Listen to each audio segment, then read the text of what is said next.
நாம் அனைவரும் கண்களை மூடி நாம் ஜெபிக்கலாம். பரலோக பிதாவே, இந்த வார்த்தைகள் உண்மை உள்ளவைகள். இந்த வார்த்தையின் மூலமாக எங்களோடு கூட பேசுங்க, எங்களை உடைங்க, எங்களை உருவாக்குங்க, என்னையும் மறைத்துக் கொள்ளுங்க. இயேசுவின் நாமத்தாலே வேண்டிக் கொள்கிறேன் பிதாவே, ஆமேன். Praise the Lord. இந்த நாளில எடுத்துக்கொண்ட ஒரு நல்ல டாபிக் என்னன்னாக்கா, ஆண்டவர்கிட்ட நான் ஜெபிக்கும் போது ஆண்டவர் கொடுக்கிற ஒரு நல்ல வசனங்கள் எப்போதுமே எனக்கு அது மனசுக்கு அது ஏத்துக்கணும். என் மனசு ஃபர்ஸ்ட் அதை ஏத்துக்கணும், என் மனசுக்குள்ள அதை நான் பத்தி அதை சிந்திக்கணும். அப்பதான் எனக்கு ரொம்ப சாட்டிஸ்ஃபேக்ஷனா இருக்கும். ஸோ நான் ஜெபித்து இந்த நாள் காலையில ஆண்டவரோடு கூட பேசி கேட்கும் போது நல்ல ஒரு டாபிக், சேஞ்சஸ், மாற்றங்கள். ஸோ இந்த டாப்பிக்கை நம்ம கேட்கும் போது எப்படி இருக்குது, மாற்றங்கள் என்றாலே நம்ம நினைப்போம்ல, மற்றவங்க தான் மாறணும், நான் மாற வேணாம் அப்படின்னு நினைப்போம். மாற்றங்கள் எப்போதுமே நடந்து கொண்டே தான் இருக்கும். மாற்றங்கள் ஸ்டாப் ஆகாது. மாற்றங்கள் நடுவுல நின்றுடாது. மாற்றங்கள் நடந்து கொண்டே இருக்கும். மாற்றங்கள் வடிந்து மனிதனுடைய சரீரத்துல மாற்றங்கள் நடக்கும், அரசியலில் மாற்றங்கள் நடக்கும், இயற்கையில மாற்றங்கள் நடக்கும். நம்முடைய சரீரத்தில் இருக்கிற செல்லு அது பார்த்தீங்கன்னாக்கா அப்படியே சிலதெல்லாம் அப்படியே இறந்து கொண்டே இருக்கும், இல்லை வளர்ச்சி அடையும். இப்படிப்பட்ட மாற்றங்கள்லாம் நம்ம பார்க்குறோம், நிறைய மாற்றங்களை பார்க்குறோம். ஆனால் மாற்றங்கள் என்பது ஒரு சவாலான காரியம். மாற்றங்கள் என்றாலே அவைகள் கடவுளுடைய ஒரு புதிய திட்டங்களாக நம்ம பார்க்கலாம். ஆசீர்வாதங்களை கொண்டு வருகின்றன. இந்த மாற்றங்களை நம்ம எப்படி ஏற்றுக்கொள்கிறோம் ரொம்ப முக்கியம். 2 கொரிந்தியர் 5வது அதிகாரம் 7வது வசனத்துல, ஆகையால் ஒருவன் கிறிஸ்துவுக்குள் இருந்தால் அவன் புது சிருஷ்டியாக இருக்கிறான், பழையவைகள் ஒழிந்து போயின, எல்லாம் புதிதாயின. இந்த வசனம் ரொம்ப ரொம்ப இந்த டாபிக்கு பிரயோஜனமா இருக்கிறத நான் பார்க்கிறேன். ஆகையால் ஒருவன் கிறிஸ்துவுக்குள் இருந்தால் அவன் புது சிருஷ்டியா இருக்கிறான், பழையவைகள் ஒழிந்து போயின. நிறைய பேருடைய வாழ்க்கையில, அநேகருடைய வாழ்க்கையில நினைக்கிற காரியங்கள் என்னன்னாக்கா, நான் கிறிஸ்துவுக்குள்ள இருக்கிறேன், நான் பைபிளை வாசிக்கிறேன், நான் மனம் திரும்பிட்டேன், நான் ஜெபிக்கிறேன், நான் சர்ச்சுக்கு போறேன், நான் ஊழியம் செய்யறேன், இதுதான் மாற்றங்கள் என்று நினைக்கிறார்கள். நம்ம நல்லா பைபிள் வாசித்துட்டோம், நம்ம பாவத்தை விட்டுட்டு வந்திருக்கிறோம், அதனால இதெல்லாம் நம்ம மாற்றங்கள் என்று நினைக்கிறோம். ஆனா இங்க என்ன இருக்குதுனாக்கா, இங்க ஒரு டெக்னிக்கான ஒரு வார்த்தை என்னன்னாக்கா, ஆகையால் ஒருவன் கிறிஸ்துவுக்குள் இருந்தால் அவன் புது சிருஷ்டியா இருக்கிறான். கிறிஸ்துவுக்குள்ள இருக்கிறவங்க மட்டும்தான் புது சிருஷ்டியா இருக்க முடியும், மாற்றங்களை ஏற்றுக்கொள்ள முடியும். கிறிஸ்துவுக்குள்ள யார் இருப்பா? கிறிஸ்துவுக்குள்ள இருக்கிறவங்க அன்னைக்கு ஒரு நாள் மனம் திரும்பணும், அன்னைக்கு ஒரு நாள் நான் விட்டுடுறேன், அன்னைக்கு ஒரு நாள் நான் எல்லாத்தையும் நான் அறிக்கை இடுறேன், அன்னைக்கு ஒரு நாள் நான் பாவத்தை உணர்ந்தேன், அன்னைக்கு ஒரு நாள் நான் சர்ச்சுக்கு போகணும்னு முடிவு பண்ணேன், எல்லாத்தையும் செஞ்சுட்டே இருக்கிறோம். ஆனா உண்மையாக அந்த ஜென்ம சுபாவங்கள் என்ற காரியங்கள் நம்முடைய வாழ்க்கையில மாறவில்லை என்றால் கண்டிப்பாக நம்ம புது சிருஷ்டியா இருக்க முடியாது. ஒருவன் கிறிஸ்துவுக்குள் இருந்தால் மட்டுமே புது சிருஷ்டியாக இருக்க முடியும்.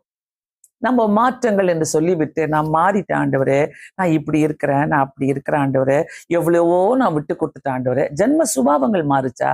மாற்றங்களுக்கு நம்ம இடம் கொடுக்குறோமா?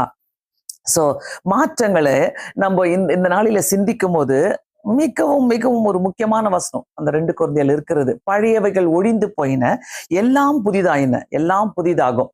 கிறிஸ்துவுக்குள் இருக்கும் போது எப்படிப்பட்ட மாற்றங்களை கர்த்தர் அடிக்கடி நம்மளுக்கு கிறிஸ்துவுக்குள் இருக்கும் போது ஒரு மாற்றத்தை கொடுத்துக்கிட்டே இருப்பார். அந்த மாற்றங்களை நம்ம ஏற்றுக்கொள்ள மாட்டேங்கிறோம். சில நேரத்துல, இல்ல ஆண்டவரே, இது என்னால முடியாது, நான் தான் பைபிள் வாசிக்கிறேன்னு, நான் தான் ஜெபிக்கிறேன்னு, நான் தான் சர்ச்சுக்கு ஒழுங்கா போயிடுறேன்னு, நான் தான் எங்க வீட்டுல நான் நல்லா ஜெபம் போட்டுறேன்ல ஆண்டவரே, எனக்குள்ள என்ன ஆண்டவரே, அவங்களெல்லாம் மாத்துங்க, என்ன மாத்தாதீங்க, நான் இப்படியே தான் இருக்கிறேன், என்னை பார்த்து அவங்க மாறட்டும். இந்த மாதிரி எண்ணங்கள் ஒருவருக்குள்ள இருக்குமானால் எப்படி ஒரு மாற்றங்கள் வரும்? ஆண்டவர் என்னை எடுத்து உபயோகப்படுத்துறாரு. ஆண்டவர் நான் நல்லா பேசுறேன், நான் நல்லா பாடுறேன், நான் நல்லா மியூசிக் வாசிக்கிறேன், நான் நல்லா எல்லா ஊழியத்துக்கும் நான் கலந்துக்கிறேன். இது நம்முடைய செயல்கள். மாற்றங்கள் வேற. மாற்றங்கள் கத்த நம்ம இடத்துல கேட்கிற ஒரு மாற்றங்கள். நீ இதை செய், நான் அதை செய்யறேன் உனக்கு அப்படின்னு சொல்கிற காரியங்கள். ஸோ ஃபர்ஸ்ட் ஆஃப் ஆல் பார்த்தீங்கன்னாக்கா, மாற்றங்களை நாம் ஏற்றுக்கொள்ள வேண்டும். Accepting the changes.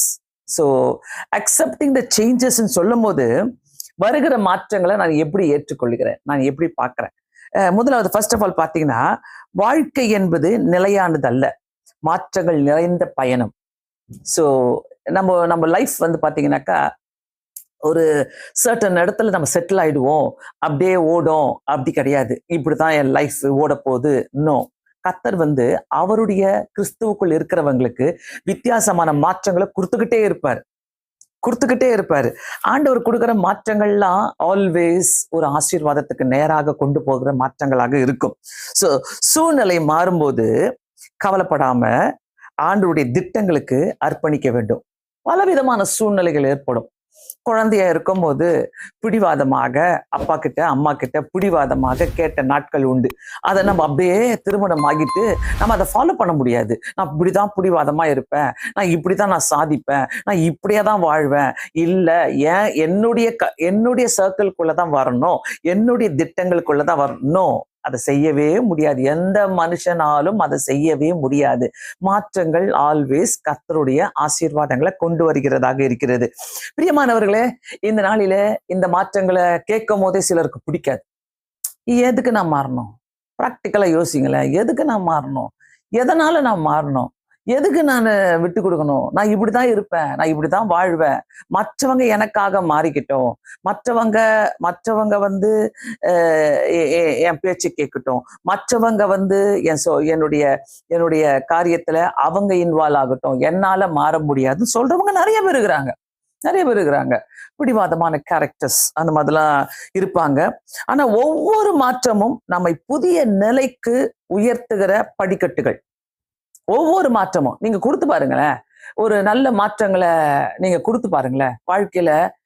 ஒருவேளை சில நேரத்துல பாத்தீங்கன்னாக்கா அப்படியே அடமண்டா இருப்பாங்க. சில நேரத்துல பாத்தீங்கன்னாக்கா இல்லை என்னால முடியாது, நான் இப்படிதான் இருப்பேன், என்னை மாத்திக்கவே மாட்டேன் பேசுறவங்கள பார்த்துருக்கிறேன். ஆனா அப்படியே கர்த்தர் கொண்டு வருவார் பாருங்க, கீழே கொண்டு வருவாரு. ஏன்னா கிறிஸ்துவுக்குள் இருக்கிறவங்களுக்குள்ளதான் இந்த மாற்றங்களை கர்த்தர் உண்டாக்க முடியும். கிறிஸ்துவுக்குள் இல்லாதவங்களை கர்த்தர் என்னைக்குமே மாற்றத்துக்குள்ள கொண்டு வர முடியாது. ஏன்னா ஒருவன் கிறிஸ்துவுக்குள் இருந்தால் மட்டுமே புது சிருஷ்டியாக மாற்றப்படுவான். அந்த வார்த்தை என்ன அப்படியே ஒரு டச் பண்ணுச்சு என்ன. அந்த கிறிஸ்துவுக்குள் இருக்கும் போதுதான் கர்த்தர் பலவிதமான மாற்றங்களை கொண்டு வருவார். நான் இப்படியே பெருமையா தான் இருப்பேன், நான் இப்படியே அகங்காரமா தான் இருப்பேன், ஐயோ நான் யார் தெரியுமா? கிறிஸ்துவுக்குள் இருக்கிறவங்க கூட இப்படி பேசக்கூடாது. கிறிஸ்துவுக்குள் நம்ம இருக்கிறோம்னாக்கா புது சிருஷ்டியா இருக்கிறோம். சோ ஒவ்வொரு மாற்றமும் நம்மை புதிய நிலைக்குள்ளாக கொண்டு போகிற படிக்கட்டுகள். இந்த படிக்கட்டுல நம்ம காலை வைக்கணும். மாற்றங்கள்ல காலை வச்சாதான் படிக்கட்டுல காலை வைக்க முடியும். இல்லைனாக்கா எந்த ஒரு படிக்கட்டுக்குள்ளேயும் நம்ம காலை வைக்கவே முடியாது. ஸோ யோசித்து பாருங்க, எப்படிப்பட்ட மாற்றங்கள்லாம் நான் எனக்குள்ள கொண்டு வர முடியும், எப்படிப்பட்ட மாற்றங்களை நான் அக்செப்ட் பண்ணிக்க முடியும். நான் இருக்கிற நிலையில இருக்க முடியாது, நான் இருக்கிற சூழ்நிலையில நான் இருக்க முடியாது. நான் இந்த மாடர்ன் ஏஜ்ல, இந்த மாடர்ன் வேர்ல்ட்ல நான் வந்து எப்படி இருந்தனோ நான் இருக்க முடியாது. ஆனா அதெல்லாம் கூட விட்டுருங்க. கர்த்தர் எக்ஸ்பெக்ட் பண்றது நமக்குள்ள இருக்கிற மாற்றங்களை தான் எதிர்பார்க்கிறாரு. யூஸ்வலா பாத்தீங்கன்னாக்கா எல்லாரும் சொல்லுவாங்கல்ல, அவங்க மாறத நீ ஏன் எதிர்பார்க்கிற, நீ மாறிக்கோ, உன் சிச்சுவேஷன் நீ மாத்திக்கோ, உன்னை நீ மாத்திக்கோ அப்படின்வாங்க. சோ இந்த மாதிரி இதை யோசிக்கிறதுக்கு நமக்கு பிடிக்காது சிலருக்கெல்லாம். எதுக்கு இதெல்லாம் மாற்றங்கள்லாம்? வேதத்துல நிறைய பேருடைய வாழ்க்கையில கர்த்தர் அநேக மாற்றங்களை கொண்டு வந்திருக்கிறார். சோ மாற்றங்கள் வரும்போது பயப்படாதீங்க, பயப்படவே வேண்டாம். ஒரு புதிய காரியத்தை, ஆசீர்வாதத்தை, மாற்றத்தை உருவாக்க கர்த்தர் அனுமதிக்கிறார். அது எங்க மாற்றத்தை கொண்டு வர்றாரு? ஒருவேளை அப்பாடா நம்ம ஒரு சின்ன வீட்டுல இருந்தோம் ஒரு பெரிய வீட்டுக்கு வந்துட்டோம், நம்ம ஒரு சின்ன வேலையில இருந்தோம் ஒரு பெரிய வேலைக்கு வந்துட்டோம், ஒரு நம்மளுக்கு வந்து இப்படி எல்லாம் கஷ்டப்பட்டோம். அந்த அந்த மாற்றத்தை கர்த்தர் கேட்கல. நீ மாறினாலே ஆசீர்வாதம். இதெல்லாம் உங்களை தேடிக்கிட்டு வர ஆசீர்வாதங்கள் எப்போ? மாற்றங்களுக்கு இடம் கொடுக்கும் போது. ஆனா ஒருவன் கிறிஸ்துவுக்குள் இருந்தால்தான். அந்த கிறிஸ்துவுக்குள் இருக்கிறது தினமும் நடைபெறணும். ஒவ்வொரு நாளும் நான் கிறிஸ்துவுக்குள்ள இருந்துகிட்டே இருக்கணும், ஒவ்வொரு நாளும் நான் கிறிஸ்துவுக்குள்ள வளர்ந்துகிட்டே இருக்கணும். நான் கிறிஸ்துவுக்குள்ள இருக்கிறேனாக்கா இப்படிப்பட்ட மாற்றங்கள் எனக்குள்ள வந்துகிட்டே இருக்கும். சோ அந்த மாற்றங்களுக்கு நான் இடம் கொடுக்குறேன். நான் சிலரால அந்த மாற்றங்களை புரிஞ்சு கொள்ளவே முடியாது, அவங்க ஏற்றுக்கொள்ளவும் முடியாது. சோ ஒரு ஒரு ஒரு ஒரு சேயிங் இருக்குது, உங்க மைண்ட் மாறாம உங்க லைஃப் மாறாது. அதை நல்லா புரிஞ்சுக்கங்க. இதைதான் நான் பேச வரேன். அதாவது இன்னைக்கு நான் சின்ன வீட்டுல இருந்தேன்னா பெரிய வீட்டுக்கு போயிட்டேன், நான் இப்ப சின்ன வேலையில இருந்த பெரிய சம்பளத்தை நான் பாக்குறேன், இன்னைக்கு நான் இதை அனுபவிக்கிறேன், அதை அனுபவிக்கிறேன். அந்த மாற்றங்கள் வந்து நம்ம மாறுறதுனால, அக்செப்டிங் கிரைஸ்ட், ஆண்டவரை ஏற்றுக்கொண்டதுனால கர்த்தர் கொடுக்கிற மாற்றங்கள். ஆனா இந்த இடத்துல நம்ம மைண்ட் மாறாம நம்மளுடைய லைஃப் மாற முடியாது. அதை யோசிங்க. லைஃப் மாற முடியாது. இங்க மாறணும். இங்க மாறினாதான், நம்ம மைண்ட் மாறினாதான், ஆண்டு நான் ஏன் இதை செய்யறேன்? உட்காந்து யோசித்தாலே நல்லது. உட்காந்து யோசிக்காம நம்ம என்ன பண்றோம், நிறைய காரியங்களை நம்மளுக்குள்ள ஒரு குழப்பத்தை போட்டு வச்சுக்கிறோம். அப்ப அதாவது டிரான்சிஷன் ஃபார் டிரான்ஸ்ஃபர்மேஷன். நல்லா இருக்குதுல்ல இந்த வார்த்தை கேட்கறதுக்கு. ஒரு டிரான்சிஷன் ஏற்படுதுனாக்கா அது ஒரு டிரான்ஸ்ஃபர்மேஷனுக்காக தான். மாற்றங்களுக்கு மாற்றங்கள். ஸோ இது ஏற்படணும். நமக்கு இந்த டிரான்ஸ்ஃபர்மேஷன் இருக்கணும் நம்மளுக்குள்ள. இந்த டிரான்ஸ்ஃபர்மேஷன் இல்லைனாக்கா கண்டிப்பாக ரொம்ப கஷ்டம். சிலர்லாம் பார்த்தீங்கன்னா ஜென்மத்துக்கும் மாற மாட்டாங்க. ஐயோ எஸ்அப்பா, ரொம்ப கஷ்டமா இருக்கும். ஜென்மத்துக்கும் மாற மாட்டாங்க. 10 வருஷமா, 20 வருஷமா, 30 வருஷமா, 40 வருஷமா அப்படின்ட்டு நாட்கள் போய்கிட்டே இருக்கும். அவங்க சாகும் போது என்ன தெரியுமா சொல்லுவாங்க, அப்பா சரியான மனுஷன், ஒரு மாற்றம் கிடையாது, சாகுற வரைக்கும் அப்படியே இருந்தாங்க அப்படின்ட்டு ஒரு பேர் வாங்கிட்டு போவாங்க. அவங்களுக்கு என்ன தெரியும், அவங்க கண்ணை மூடிக்கிட்டு போயிட்டாங்க. ஆனா இந்த இடத்துல சாகுற வரைக்கும் மாற்றங்களே இருக்காது. ஆனா இந்த இடத்துல நான் சொல்ல விரும்புற காரியம் டிரான்சிஷன் ஃபார் டிரான்ஸ்ஃபர்மேஷன். இந்த டிரான்ஸ்ஃபர்மேஷன் ஒருத்தக்குள்ள இருக்குதுனாக்கா எப்பொழுதுமே கர்த்தர் நம்மளை தேடிட்டு கொண்டு வருகிற ஆசீர்வாதங்களை கர்த்தர் நமக்கு தர விரும்புகிறார். சோ பிரியமானவர்களே, நல்லா கேட்டுக்கங்க. மாற்றங்களுக்கு இடம் கொடுக்கவில்லை என்றால் நிச்சயமாக அங்க ஏற்படுகிற சில விபரீதங்கள் இருக்குது. அதை நான் உங்களுக்கு சொல்ல விரும்புறேன். மாற்றங்களுக்கு நம்ம இடம் கொடுக்கலனாக்கா என்ன லைஃப்ல என்ன நடக்கும்? என்ன பெருசா நடந்துற போகுது? நம்ம தான் மாற்றத்துக்கு இடம் கொடுக்கலையே அப்படின்னு நினைக்க கூடாது. சில காரியங்கள் மாற்றங்களுக்கு நம்ம இடம் கொடுக்கலனாக்கா, நான் ஒரு லிஸ்ட் கொடுக்குறேன் பாருங்களேன், இதுதான் நடக்கும், நிச்சயமாக இதுதான் வரும்.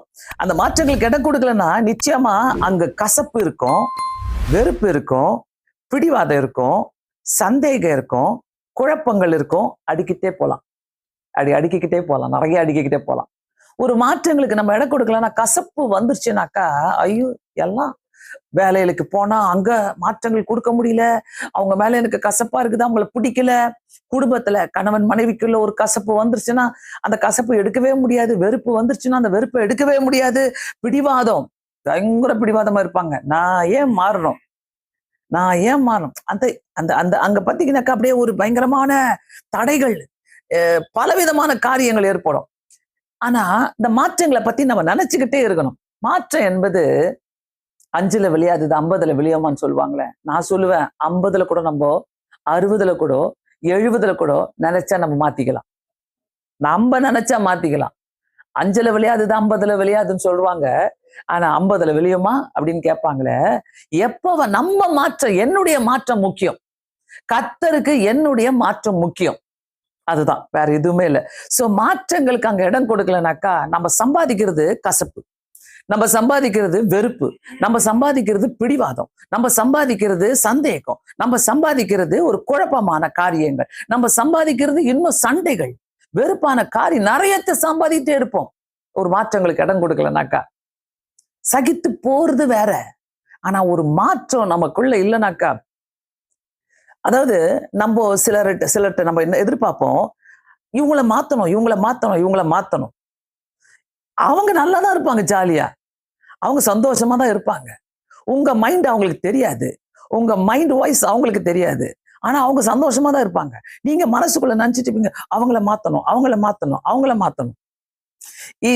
இத பார்த்து பார்த்து பார்த்து பார்த்து இதை யோசித்து அவங்க நல்லா இருப்பாங்க, நீங்க தான் கசப்புக்குள்ள இருப்பீங்க, நீங்க தான் வெறுப்புக்குள்ள இருப்பீங்க, நீங்க தான் அப்படியே வெறி பிடிச்ச மாதிரி இருப்பீங்க. ஏன்னாக்கா நான் என்ன மாத்திக்கணும், என்ன மாத்திக்கிட்டேனாக்கா எல்லாமே ஃபைன், எல்லாமே நல்லா போகும், எல்லாமே நல்லதா இருக்கும். சோ என்ன நான் மாத்த முடியாம மற்றவங்க மாறணும்னு நினைக்கிறோம் பாத்தீங்களா, மற்றவங்க மாத்திக்கணும். நான் பாவத்தை பத்தி பேசல, இந்த நம்மளுடைய ஜென்ம சுபாவங்களை பத்தி பேசுறேன்.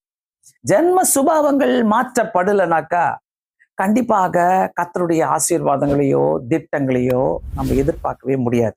பிரியமானவர்களே, வாழ்க்கையில சில கசப்பான அனுபவங்களுக்குள்ளாக நம்ம போகும்போது நம்ம பற்றிய ஒரு தாழ்வு மனப்பான்மை ஏற்படும்.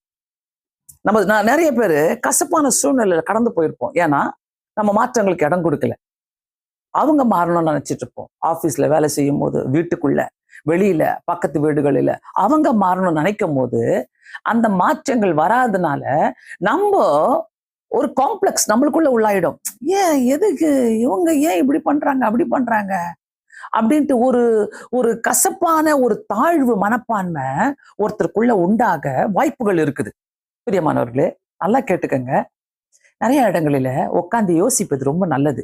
எந்த பிரச்சனைக்குள்ள இருக்கிறீங்க, எப்படிப்பட்ட சூழ்நிலையில இருக்கிறீங்க, நான் என்ன பண்ணிட்டு இருக்கிறேன், இதெல்லாம் பார்க்கும்போது ஒருவன் கிறிஸ்துவுக்குள்ள இருந்தால் மட்டுமே அந்த அனுபவத்தை அனுபவிக்க முடியும். அந்த அந்த சந்தோஷத்தை அனுபவிக்க முடியும். இல்லைனாக்கா உங்களுக்குள்ள ஒரு கசப்பு இருந்துகிட்டே இருக்குதா, உங்களுக்குள்ள ஒரு வெறுப்பு போய்கிட்டே இருக்குதா, உங்களுக்குள்ள ஒரு குழப்பம் நடந்துகிட்டே இருக்குதா,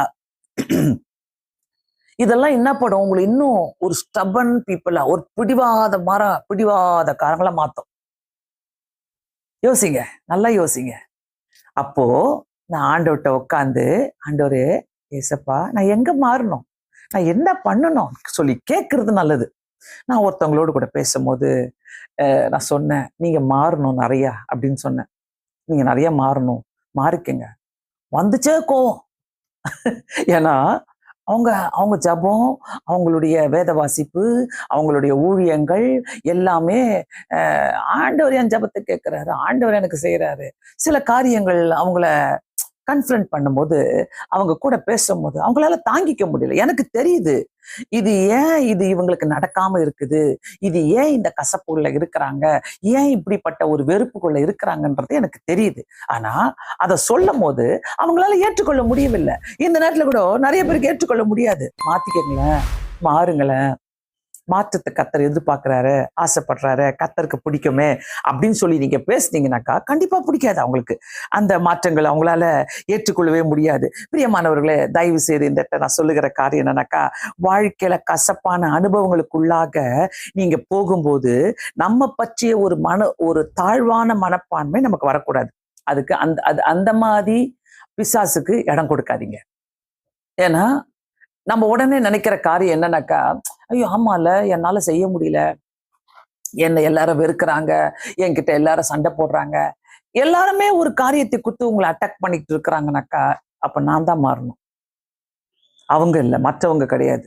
போற இடத்துல எல்லாம் எனக்கு என்ன சமாதானம் இல்லையே, போற இடத்துல எல்லாம் ஏதோ ஒரு காரியம் என்ன தட்டிக்கிட்டே இருக்குதே, இடிச்சுக்கிட்டே இருக்குதே நினைக்கிறீங்கனாக்கா, அப்ப நான் தான் மாறணும். சோ இந்த மாற்றங்களை ஆண்டவர் எதிர்பார்க்கிறாரு. முக்கியமாக கத்தர் எதிர்பார்க்கிறாரு. கத்தர் ஆண்டவராகிய இயேசு கிறிஸ்து இந்த உலகத்துல ஊழியம் செய்யும் போது கூட அப்படிதான் செஞ்சாரு. போய் சொல்றாரு, ஆண்டவர் எல்லாத்தையும் சொல்றாரு. இருதயத்தை சுத்தம் உள்ளவர்கள் பாக்கியவான்கள் என்றார். பிரியமானவர்களே, கண்டிப்பா இதை நம்ம யோசிக்க வேண்டிய காரியமாக இருக்கிறது. எலியா அதாவது ஜெபிக்கிறாரு. என்ன ஜெபிக்கிறாருனாக்கா, என்னை எடுத்துக்கொள்ளும் ஆண்டவரேன்னு சொல்றாரு. அவருக்குள்ள ஒரு கசப்பான தாழ்வு மனப்பான்மை இருந்துச்சு. ஏன்னாக்கா, என் பிதாக்களை காட்டிலும் நான் நல்லவன் அல்ல அப்படின்றாரு. என் பிதாக்களை காட்டிலும் நான் நல்லவன் அல்ல, என்னை எடுத்துக்கொள்ளும் ஆண்டவரே சொல்லி நான் செத்தாலும் நல்லா இருக்கும்னு சொல்லிட்டு அவரு ஜெபிக்கிறார். ஏன் எலியாவுக்கு அப்படிப்பட்ட ஒரு சாக வேண்டும் சொல்லிட்டு அவருக்கு அந்த மாதிரி ஒரு முடிவு எடுத்தாரு? ஏன்னா அவரால மாற்றங்களை ஏற்றுக்கொள்ள முடியாத சூழ்நிலையில அவர் போய் ஒளிஞ்சுக்கிட்டார். என்ன மாற்றம்? பாகால் தீர்க்கதரிசிகளை அவர் என்ன பண்றாரு, அந்த தீர்க்கதரிசிகளை வீழ்த்தின எலியா, வெற்றிகளை பார்த்த எலியா எசபேல் விட்ட ஒரு சவாலு, அந்த சவாலை அவரால சந்திக்க முடியல, அவரால் அதை ஏற்றுக்கொள்ள முடியல. அந்த சவாலை எசபேல் சொல்லிட்டா அவர் சாகடிக்கணும்னு சொல்லிட்டு அந்த சவாலை அவரால் ஏற்றுக்கொள்ள முடியல. ஒரு நிமிஷத்துல அவரு அப்படியே சவால் விட்டு அந்த பாகால் தீர்க்கதரிசிகள் எல்லாம் அவரு வெற்றி பெறாரு சாகடித்து. ஆனா இந்த இடத்துல எசபேல் விட்ட ஒரு சவாலை அவரால் ஏற்றுக்கொள்ள முடியாம போய் ஒளிஞ்சுக்கிட்டு என்ன பண்றாரு, நான் சாக வேண்டும் என்று சொல்றாரு எலியா. அதாவது அந்த அந்த அந்த அந்த நம்ம எதிர்கொள்ற காரியங்கள் எப்படிப்பட்ட காரியங்கள், நான் எதிர்நோக்குகிற காரியங்கள், என்னை எதிர்த்து வருகிற காரியங்களை நான் ஏற்றுக்கொள்கிறேன். அதை ஏற்றுக்கொள்ள முடிகிறதா, இல்ல அதை எனக்குள்ள ஒரு தாழ்வு மனப்பான்மையாக நான் பார்த்து கொண்டிருக்கிறேன்னா, இல்ல நான் அதை எப்படி பார்க்கிறேன்? சோ வருகிற எதிர்ப்புகளை நான் எப்படி கையாளுறேன்? என் வாழ்க்கையில வருகிற ஒவ்வொரு காரியங்களையும் ஒவ்வொரு சூழ்நிலையும் நான் எப்படி பார்த்துட்டு இருக்கிறேன்? யோசிங்க தயவு செய்து. நம்ம வெறுப்புக்குள்ள போயிடாதீங்க, ஒரு கசப்புக்குள்ள போயிடாதீங்க. ஆண்டவரே என்னால முடியாதுன்னு சொல்லிட்டு போயிடாதீங்க. ஆண்டவரே இதை நான் எப்படி கையாளணும், நான் எப்படி ஃபேஸ் பண்ணணும், நான் என்ன மாத்திக்கணும் அப்படின்னு நம்ம ஆண்டவர்கிட்ட கேட்டனாக்கா கண்டிப்பாக கர்த்தர் உதவி செய்கிற தேவனா இருக்கிற. வெற்றிகளில் சந்தோஷப்பட்ட எலியா எதிர்ப்புகள் வந்தபோது அந்த மாற்றங்களை அவரால் ஏற்றுக்கொள்ளவே முடியல. வெற்றியை பார்த்து சந்தோஷப்பட்டாரு, ஆனா எதிர்ப்புகள் வரும்போது அவரால் ஏற்றுக்கொள்ளவே முடியல. ஏன்னா அவரு அதை ஏற்றுக்கொள்ள முடியாததுனாலதான் அவர் மரணத்தை விரும்பினார். பிரியமானவர்களே, இதுதான் சாத்தானுடைய செயல்கள். நிறைய நேரங்களில நம்முடைய வாழ்க்கையில ஏற்படுகிற சாத்தானுடைய செயல்கள் இதுதான். சோ கண்டிப்பா ரொம்ப ஜாக்கிரதையா வாழ வேண்டும். நிறைய பேர் நம்ம நினைச்சிட்டு இருக்கிறோம், பைபிளை வாசிக்கிறேன், வேதத்தை வாசிக்கிறேன், ஜெபிக்கிறேன், சர்ச்சுக்கு போயிடுறேன், நான் ரொம்ப பக்தி, நான் நல்லா இருக்கிறேன், இன்னும் நான் என்ன மாறிக்கணும். அப்படி இல்லை. நிறைய பைபிள் வாசிக்கிறவங்க, ஊழியம் செய்யறவங்க, ஊழியம் செய்யாதவங்க, ஜெபிக்கிறவங்க, எல்லாத்தையும் செய்யறவங்களுக்குள்ள மாற்றங்கள் இல்லைனாக்கா அந்த அக்செப்டன்ஸ், அந்த மாற்றங்கள், அந்த அக்செப்ட் பண்ணிக்கிற தன்மை நமக்குள்ள வேணும். கர்த்தர் என்ன விரும்புகிறார் என்ன வைத்து? சோ அநேக நம்முடைய வாழ்க்கையில மாற்றத்துல வெற்றிகளை கொண்டாடுகிறோம். நம்முடைய வாழ்க்கையில வர மாற்றத்துல வெற்றிகளை கொண்டாடுகிறோம். ஆனா வாழ்க்கையில நிலையற்ற தருணங்களில, புரியாத வேலைகளில நாம் எப்படி சமாளிக்கிறோம்? இது ரொம்ப முக்கியம், கண்டிப்பா முக்கியம். ஒரு வெற்றி வரும்போது அதை நம்ம ஃபேஸ் பண்ணி அப்படியே கொண்டாடுறோம்ல. ஆனா தோல்விகள் வரும்போது, கஷ்டங்கள் வரும்போது, எதிர்ப்புகள் வரும்போது, புரியாத சூழ்நிலைகள் வரும்போது அதை நான் எப்படி சமாளிக்கிறேன்? சோ அது இம்பார்ட்டன்ட் இல்லை, நான் எப்படி சமாளிக்கிறேன்றது ரொம்ப முக்கியம். மாற்றங்கள் இல்லை என்றால் எல்லாமே சந்தேகம்தான். அதனால இதெல்லாம் சாத்தானுடைய ட்ரிக்ஸ். ஆமா, மாற்றங்கள் இல்லைனாக்கா ஒரு நமக்குள்ள பெரிய பெரிய சந்தேகங்கள், அந்த சந்தேகம் என்ன ஆகும்? ஒரு நாள் விடியும். இதெல்லாம் சாத்தான் வந்து அழகா ஒரு ட்ரிக்ஸை உண்டு பண்ணி ஒரு பெரிய குழப்பத்தை நமக்கு கொண்டு வந்து கொடுத்துருவான். ஆதியாகமம் 28வது அதிகாரம் 15வது வசனத்துல பாத்தீங்கன்னாக்கா அதுக்கு முன்னாடியே பார்க்கலாம். அதாவது யாக்கோபு என்ன பண்றாரு? பேர்சபை விட்டு புறப்பட்டு ஆரானுக்கு போக 10வது வசனம், ஒரு இடத்துல வந்து சூரியன் அஸ்தமித்தபடினால் அங்கே ராத்தங்கி அவ்விடத்துல கற்களை ஒன்றை எடுத்து தலையின் கீழே வைத்து அங்க தூங்குறதுக்காக அவர் ரெடி பண்றாரு. ஆனா அவர் அங்க ஏசாவுக்கு பயந்து ஓடி வராரு. இங்க பாருங்க, ஃபேஸ் பண்ண முடியாத ஒரு சூழ்நிலை இவருக்கு, இவரால கையாள முடியல. அதனால பேர்சபை விட்டு எல்லாத்தையும் விட்டுட்டு அவர் ஓடி வராரு. அந்த இடத்துல வந்து அங்க சூரியன் அங்க ராத்தங்கி அங்க என்ன பண்றாரு? அங்க தங்கிக்கிறாரு, அங்க தூங்குறாரு. ஆனா அந்த படுத்திருக்கிற பூமியை கர்த்தர் என்ன பண்றாரு? அந்த இடத்துல பேசுறாரு கர்த்தர். 15வது வசனத்துல என்ன சொல்றாரு? நான் உன்னுடனே இருந்து நீ போகிற இடமெல்லாம் உன்னை காத்து இந்த தேசத்துக்கு உன்னை திரும்பி வர பண்ணுவேன், உனக்கு சொன்னதை செய்யுமலும் உன்னை கைவிடுவதில்லை. ஆண்டவர் இப்படிப்பட்ட ஒரு வாக்குத்தத்தத்தை வைத்திருக்கிறாரு. நம்ம நினைச்சு பாக்குறதே கிடையாது. நிறைய நேரங்களில அந்த இடத்தை விட்டு ஓடலாமா, அந்த நபரை விட்டு ஓடலாமா, அந்த சூழ்நிலையை விட்டு ஓடலாமான்னு தான் நம்ம யோசிக்கிறோம் ஒழிய, கர்த்தர் என்ன சொல்றாரு? நான் திரும்ப இந்த தேசத்தை நான் உன்னை வர பண்ணுவேன். யாருன்னா இஷ்டப்படுவாங்களா? அவர் தேசத்தை விட்டு வெளியே போறாரு. பட் அந்த சூழ்நிலையை அவரால் ஃபேஸ் பண்ண முடியாம, மாற்றங்களுக்கு இடம் கொடுக்காம ஆண்டவர் அப்படியே தூரமா ஓடுறாரு. நான் எங்கனாச்சும் போயிடுறேன் அப்படின்ட்டு போகும்போது கர்த்தர் பேசுறாரு, நான் உன்னுடனே இருந்து நீ போகிற இடமெல்லாம் உன்னை காத்து. அதான் ஆண்டவருடைய வாக்குத்தத்தங்கள். ஆண்டவர் நம்ம கூட இருக்கிறாரு. நம்ம மாற்றங்களுக்கு இடம் கொடுக்கும் போது கர்த்தர் நம்மோடு கூட பேசுவாரு, கர்த்தர் நமக்கு இடம் கொடுப்பாரு. கர்த்தர் சொன்னதை செய்யுமலும் அவர் நிறைவேற்றிக்கிற தேவனா இருக்கிறார். பிரியமானவர்களே, நிறைய மாற்றங்களுக்கு நம்ம இடம் கொடுத்து அதை உட்கார்ந்து யோசிக்கணும். நான் என்ன தப்பு பண்ணேன், நான் எந்த இடத்துல இருக்கிறேன், எந்த சூழ்நிலையில நான் இருக்கிறேன், எனக்கு ஏன் இப்படி நடந்தது? அததான் அந்த அந்த நம்ம பாக்குறோம்ல, ப்ராடிகல் சன், கெட்டகுமாரனுடைய வாழ்க்கையில நம்ம பாக்குறோம். கெட்டகுமாரன் வந்து அந்த பன்றிகளுடைய சாப்பாட்டை சாப்பிட்டுட்டு தன்னுடைய பணம் எல்லாம் தீர்ந்து போது அந்த பன்றிகளுடைய சாப்பாட்டை சாப்பிடும் போது அவன் யோசித்து, எங்க வீட்டுல இருக்கிற வேலை செய்யறவங்களுக்கே நல்ல சாப்பாடு கிடைக்குமே, நான் ஏன் இப்படி கஷ்டப்படணும் சொல்லிட்டு அப்போ கொஞ்சம் யோசிக்கிறான். என் தகப்பன் வீட்டுக்கு நான் திரும்பி போறேன்ட்டு முடிவெடுக்கிறாங்க.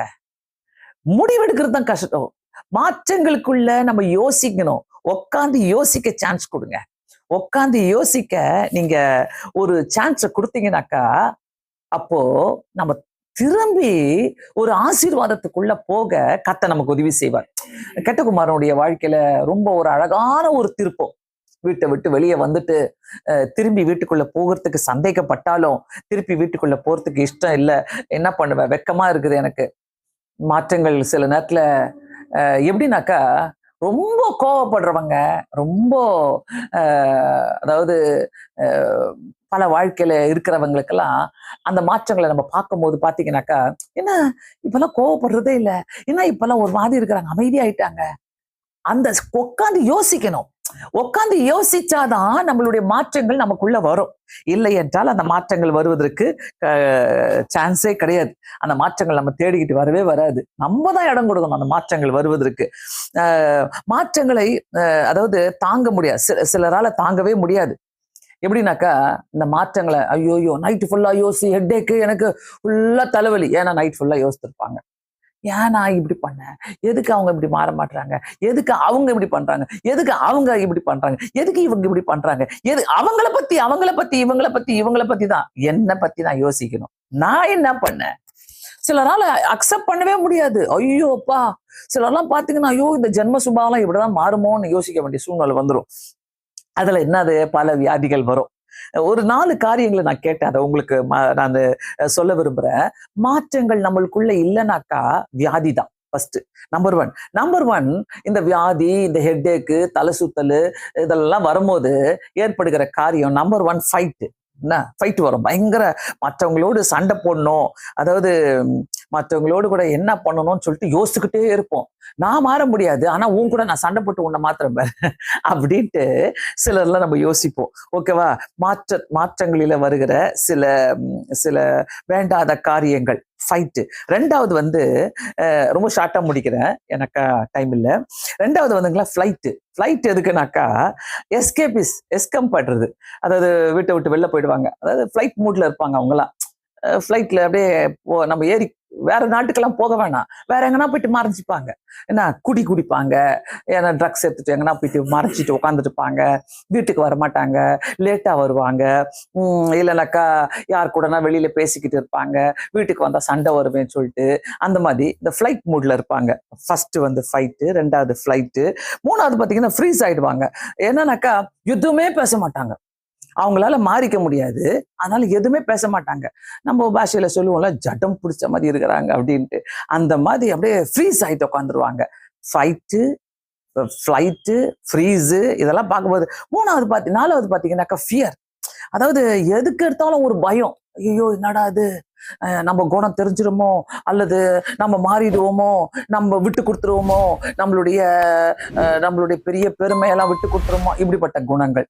ஸோ இதெல்லாம் நம்ம பார்க்கும்போது மாற்றங்களுக்குள்ள இடம் கொடுக்கலனாக்கா கர்த்தரால எதுவுமே அசைக்க முடியாது, கர்த்தரால எதையும் மாற்ற முடியாது.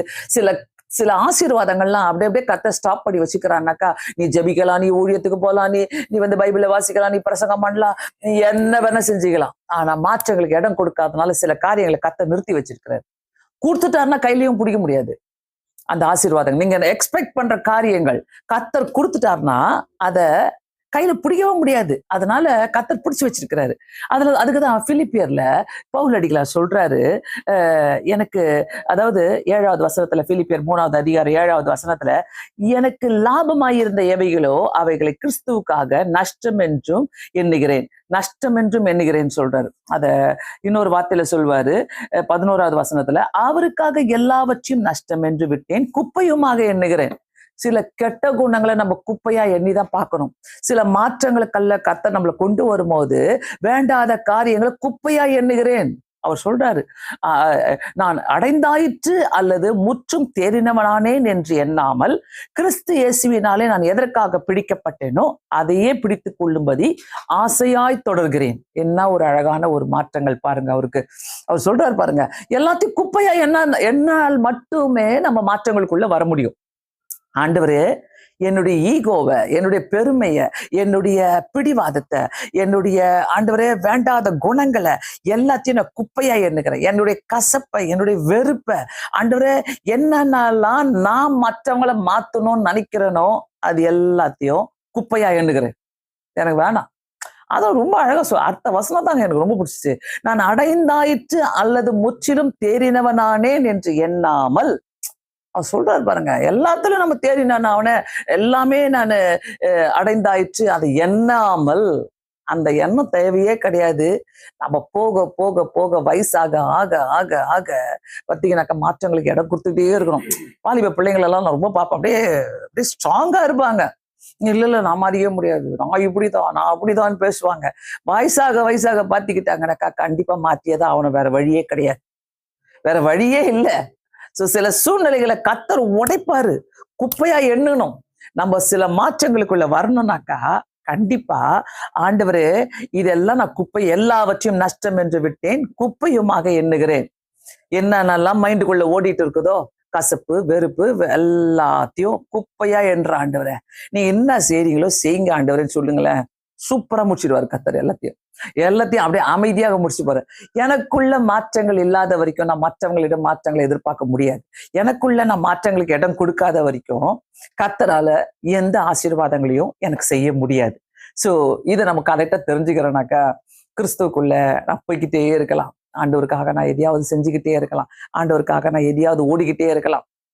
சில நேரங்கள் எல்லாம் எனக்கெல்லாம் அப்பெல்லாம் பார்த்தீங்கன்னா, ஊழியத்துக்குள்ள வரும்போதெல்லாம் யாராவது சண்டை போட்டாங்கன்னா என்னெல்லாம் பொறுக்கவே முடியாது. நல்லா போய் சண்டை போட்டு வரணும்னு ஆசைப்படுவேன். இப்பெல்லாம் நீ போடுறியா, எதிர்க்க வந்து போடுறியா போட்டுக்கோ, என்னை எதிர்க்க வந்து திட்டுறியா திட்டிக்கோ, என்னை என்னென்ன பண்றியா சொல்லிக்கோ, அப்படியே நிப்பேன். ஆண்டவரே நீங்க பாத்துக்கங்கன்னு சொல்லிட்டு. ஸோ நமக்குள்ள மாற்றங்களை கொடுத்தாதான் கர்த்தரால ஃபைட் பண்ண முடியும். உன்னோடு கூட போராடிகளை தேடியும் நீ காணாது இருப்பாய் தான் ஆண்டவர் சொல்றாரு. So you just keep quiet. ஆண்டவர் என்ன சொல்றாரு, அந்த ஏசாயா 43:2, நீ ஆறுகளை கடக்கும் போதும் அக்னியை கடக்கும் போதும் நான் உன்னோடு கூட இருப்பேன்றாரு ஆண்டவர். சோ ஒவ்வொரு காரியத்திலும் கர்த்தர் நமக்காக கூட இருக்கும் போது, ஆண்டவரே மாற்றங்களுக்கு நான் என்னை அர்ப்பணிக்கிறேன், மாற்றங்களுக்கு என்னை கொடுக்குறேன், எனக்கு முன்னாடி இருக்கிற ஒவ்வொன்றையும் குப்பையும் நஷ்டியமாக்க போடுறேன் ஆண்டவரே. எதுவுமே நம்ம சாதிக்க முடியாதுங்க. கர்த்தருடைய கிருபை இல்லாம நம்ம எதுவுமே செய்யவே முடியாது. எல்லாமே இருக்கலாம், மாற்றம் இல்லைனாக்கா எல்லாமே வேஸ்ட். வீட்டுக்குள்ள எல்லாமே இருக்கலாம், ஆனா எனக்குள்ள அந்த அட்ஜஸ்ட்மெண்ட், எனக்குள்ள மாற்றங்கள், எனக்குள்ள பேசுற ஆண்டவரே எப்படி நான் இதை கையாளணும், இப்படிப்பட்ட கிரியைகள்லாம் எனக்குள்ள இருந்துச்சுனாக்கா ஆண்டவர் நம்ம கூட இருந்து எல்லாத்தையும் ஹேண்டில் பண்ண உதவி செய்வார். பிரியமானவர்களே, நல்ல ஒரு செய்தியை நம்ம கேட்டிருக்கிறோம் இந்த நாளில. அந்த மாற்றங்களுக்கு இடம் கொடுக்க கர்த்தர் நமக்கு உதவி செய்யட்டும். நிறைய நேரங்களில நம்ம அந்த மாற்றங்களுக்கு இடம் கொடுக்காம இருக்கிறதுனால தான் கர்த்தரால எதையும் செய்ய முடியல. வெறுப்புக்குள்ள கசப்புக்குள்ள நம்ம போகிறோம். திரும்ப திரும்ப நான் சொல்லுகிறேன், இந்த குப்பியை நஷ்டமாக எண்ணி போடுங்க, தூக்கி போடுங்க.